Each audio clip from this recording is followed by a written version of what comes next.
Hai semuanya, balik lagi sama aku Reta Pramesti. Wow, udah lumayan lama ya bikin konten padahal 2 hari lalu. Oke, nggak apa-apa.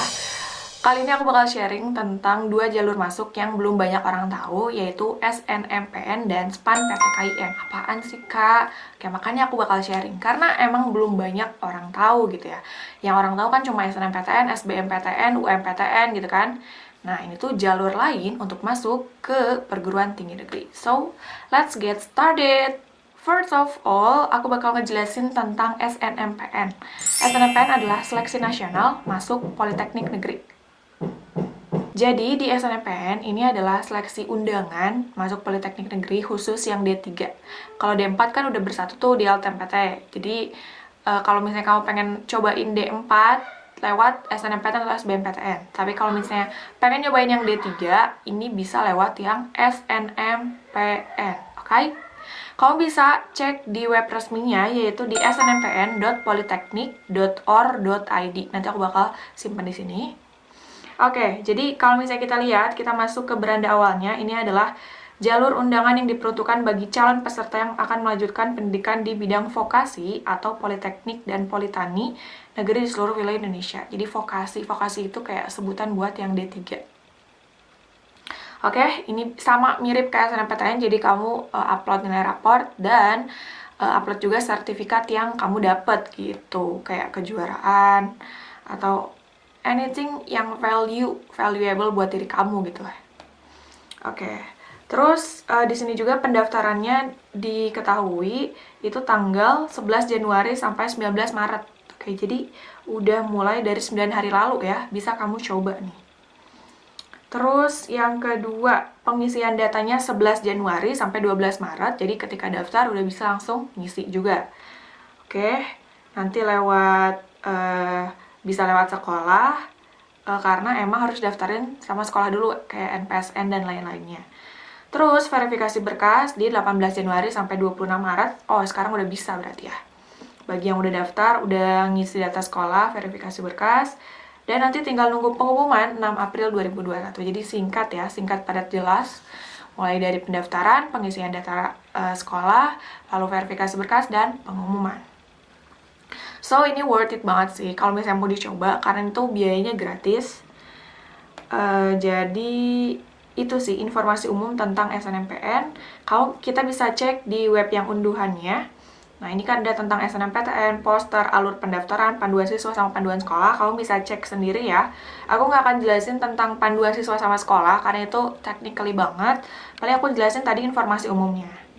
Nah, paling syaratnya itu hanya untuk angkatan 2021 ya, jadi 2020, 2019, dan di bawahnya itu nggak bisa.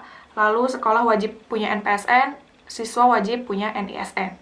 Jadi dicoba untuk dicek juga nih data-data tentang NISN-nya. Terus siswa dapat rekomendasi dari sekolah, jadi mau nggak mau siswanya harus ngajuin diri ke sekolah, oke?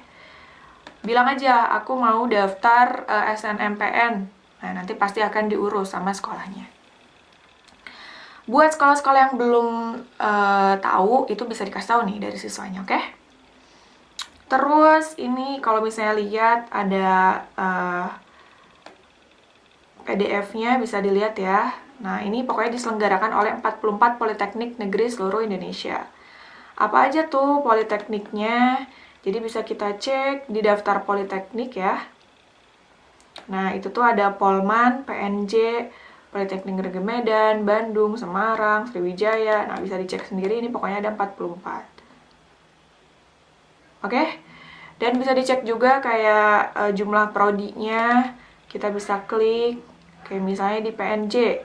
Ini ada D3 konstruksi sipil, konstruksi gedung, dan lain-lain ya. Dan daya tampungnya juga udah ada, informasinya juga udah ada. Oke, jadi ini udah overall lengkap sih. Dan kalau misalnya ada apa-apa tinggal hubungi aja kontak person, bukan kontak person sih, kontak si perguruan tinggi negerinya di yang kontak, oke? Jadi itu all about SNMPN 2021. Aku harap buat kamu yang pengen masuk politeknik ke D3 itu bisa coba nih jalur ini. Sekarang aku mau coba buka-bukaan ya. beberapa nilai yang lulus di SNMPN 2021. Sebenarnya udah pernah dibahas di sini karena aku pernah bikin analisis SBMPN 2020 dan juga nilai aku waktu itu bantu buka SNMPN, bantu buka kayak pengumuman SNMPN dan beberapa alhasil ada yang lolos, bisa dicek ya. Ini paling aku nambah aja informasinya. Oke, jadi ini ada 3 orang yang masuk D4 PENS Politeknik Negeri Surabaya, oke. Dan juga 1 orang yang keterima di D4 Manajemen Bisnis Pariwisata Politeknik Negeri Bali, oke. Oh, ada 5 orang. Satu lagi adalah yang keterima di D4 Akuntansi Manajerial Politeknik Negeri Bali. Jadi Politeknik Negeri Surabaya sama Politeknik Negeri Bali, oke? Oke, yang Politeknik Negeri Surabaya dulu ya. Di sini untuk data pertamanya ini dari Sausan. Jadi ya dia adik-adik online. Jadi banyak adik online juga yang aku sempat bimbing gitu ya di 2020 dan alhasil mereka lolos alhamdulillah. Dia dari Sulawesi Tenggara ya. Dari SMA Negeri 5 Kendari, oke. Nah, nilai raportnya itu rata-ratanya. Jadi kalau di SNMPN tuh nanti bakal ada data yang dimasukin kan pas nanti registrasi. Nah, nanti tuh bakal di apa ya? Kayak disatukan gitu datanya dalam suatu dokumen. Nah, ini PDF-nya. Semester 1-nya 85,05, semester 2 86, semester 3 87, semester 4 88, semester 5 90. Naik terus ya. Dan peringkatnya cenderung juga naik dari 5 3 2. Dan nilai yang diambilnya adalah ini. Matematika, Indonesia, Inggris, fisika, kimia, biologi. Jadi emang nama mapel dan juga rata-rata keseluruhan rapor. Terus nilai ijazahnya 84,43. Data prestasinya dia ngelampirin 3, lomba robot Hakteknas, lomba robot Hakteknas juga, dan olimpiade siswa kota Kendari bidang astronomi. Juaranya juara 1, juara 1, juara 5. Sebenarnya kalau di SNMPN bisa lebih dari 3 ya. Dan alhasil dia lulus di D4 Teknik Elektronika. Dengan tadi rata-ratanya bagus ya, cukup bagus. Kalau aku rata-ratain sih sekitar 87-an ya, 87-88 untuk masuk ke D4 PENS. Oke, lanjut ke orang yang kedua. Ini namanya Ihwal Anugrah, dia dari SMA Negeri 2 Sampit. Itu di Kalimantan ya. Ternyata lulus juga nih di D4 PENS. Rata-ratanya 80, 81, 84, 86, dan 90 untuk semester 1 sampai semester 5. Peringkatnya cenderung naik turun, tapi dia stagnan di 2 gitu ya, 2, 3. Oh, 2 deh, 2, 5, 6. Oke. Terus rata-rata ini juga bisa dilihat ya. Alhasil setelah aku coba rata-ratakan, coba ya 80, rata-ratanya adalah 84. Tapi dia itu ditunjang dengan sertifikat, ini ada sampai 6.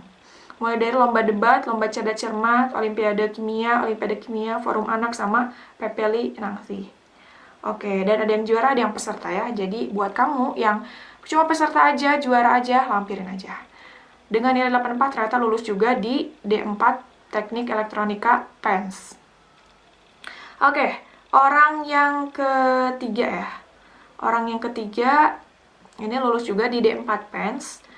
Dia dari Kota Surabaya, SMK 7 Surabaya. Oke, jadi SMK masuk Politeknik. Terus nilai rata-ratanya 83, 84, 84, 88, 88. Kalau aku rata-ratain kayak 85,4. Dia lulus D4 PENS dengan prestasi juga ada 5. Oke, ada Robotic Competition Mass Pion, Automation Competition, dan juga Winning Mentality. Akhirnya lulus D4 PENS, ini ada yang juara, ada yang peserta.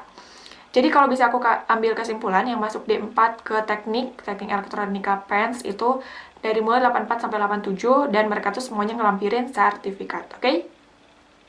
Kita lanjut ke orang yang keempat. Oke, orang yang keempat namanya Suyanti Delesta Saragi. Dia lulus D4 Manajemen Bisnis Pariwisata, Politeknik Negeri Bali ya, jadi PNB. Nilai rata-ratanya 84, alumni nggak ada, sertifikatnya ada 3, OSU, Osindo, dan EVO. Oke, jadi tips lulusnya katanya yakin dan percaya diri aja, terus menurut aku didukung sama kuantitas. Contohnya, kemarin aku daftar, ada data ekonomi orang tua, diisi sampai akar-akarnya. Oke, dan nilai dia juga cukup bagus, 84, masuk D4 Manajemen Bisnis Pariwisata Politeknik Negeri Bali. Oke, the last review buat nilainya, ini ada dari namanya Luther Jonathan. Dia keterima D4 Akuntansi Manajerial Politeknik Negeri Bali. Nilai rata-ratanya adalah 84. Oke, mirip ya sama yang tadi Suyanti. Alumni-nya nggak ada, sertifikatnya ada 3 ya. Juara 1 lomba cerdas cermat, juara 2 lomba cerdas cermat PKBM juga, dan juara 1 50 meter gaya punggung lomba renang. Oke, jadi ada 3. Tips lulusnya rasionalisasi nilai rapor, lalu isi data dengan teliti, penting, soalnya banyak yang diminta dan sabar. Kalau jenis seleksi yang pakai raport plus sertif, saya harap jangan berharap besar sama hasilnya doang.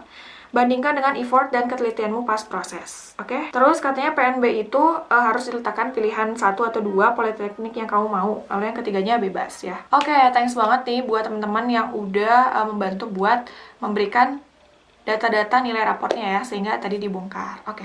Kita masuk ke information yang kedua.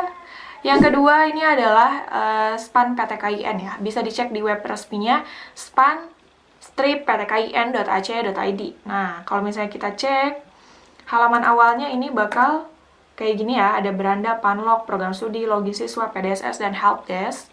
Nah, ini tuh baru dibuka kemarin banget, 19 Januari. Jadi SPAN PTKIN itu adalah jalur undangan masuk ke Universitas Islam Negeri. Jadi kalau tadi Politeknik Negeri, kalau ini Universitas Islam Negeri, oke? Nah, gitu. Jadi masuknya ke UIN, IAIN, STAIN ya. Jadi selain UIN juga ada IAIN, ada STAIN juga. Terus ketentuan umumnya, intinya menggunakan nilai raport dan prestasi lain tanpa ujian tulis. Terus sekolah atau madrasah yang berhak mendaftarkan ke SPAN PTKIN. Jadi harus daftar juga ya, pakai NPSN. Siswa yang berhak mengikuti seleksi adalah siswa yang didaftarkan oleh kepala sekolah atau madrasah masing-masing. Pendaftarannya memiliki NSN untuk siswa, terus khusus 2021, memperoleh rekomendasi dari kepala sekolah dan memiliki kesehatan yang memadai. Oke, gitu, oke. Tata cara pendaftarannya. Oke, jadi ini ada dari mulai pihak sekolah, harus punya NPSN, terus nanti siswanya daftar pakai NSN-nya, terus isi nanti biodata, pilih program studi, finalisasi, cetak kartu ya. Lalu nanti seleksinya itu menggunakan nilai semester 1 sampai semester 5 berdasarkan pemeringkatan akademik yang dilakukan panitia nasional. Lalu nanti pengumumannya kita bisa lihat tanggal 5 April. Jadi kalau SNMPTN tadi 6 April, SPAN PTKIN 5 April ya. Deg-degan nih kalau misalnya kalian ikut dua-duanya. Pengisian PDSS-nya 19 Januari sampai 17 Februari, verifikasinya sama, pendaftarannya 19 Februari sampai 15 Maret, dan proses seleksinya 19 sampai 23, 25 sampai 29. Dia ada waktu sekitar ya 3 mingguan untuk menunggu hasilnya. Oke, gitu aja. Lalu kalau misalnya mau lihat program studinya dan jumlah pilihan, itu hanya bisa memilih 2 PTKIN dan juga 2 program studi. Urutannya menyatakan prioritas pilihan. Oke, bisa lihat di ini panlog, lalu program studi. Nah, ini program studinya bisa dilihat aja, ada UIN, IAIN, STAIN ya. Ada UIN, nih, terus IAIN, STAIN, dan Unsika. Universitas Singapura Bangsa Karawang ternyata masuk ya ke SPAN PTKIN. Oke, ini untuk logis siswa sama PDSS-nya nanti bisa diisi kalau misalnya udah daftar. Nah, itu aja informasi tentang jalur masuk. Semoga kamu bisa tercerahkan, dan juga kalau misalnya punya interest lebih ke Politeknik dan Universitas Islam Negeri, UIN, IAIN, STAIN, bisa dicoba karena ini worth it gitu ya. Dan juga biayanya gratis. Oke? So, gitu aja dari aku. Kalau misalnya ada informasi lain, misalnya ada jalur lain yang kamu tahu buka, tapi belum banyak orang tahu, bisa kirim di kolom komentar, biar nanti nextnya bisa aku review juga, oke? So, good luck ya buat kamu pejuang 2021, semoga sukses, dan ditunggu aja next konten dari aku. Thank you for watching, and bye-bye! Good luck!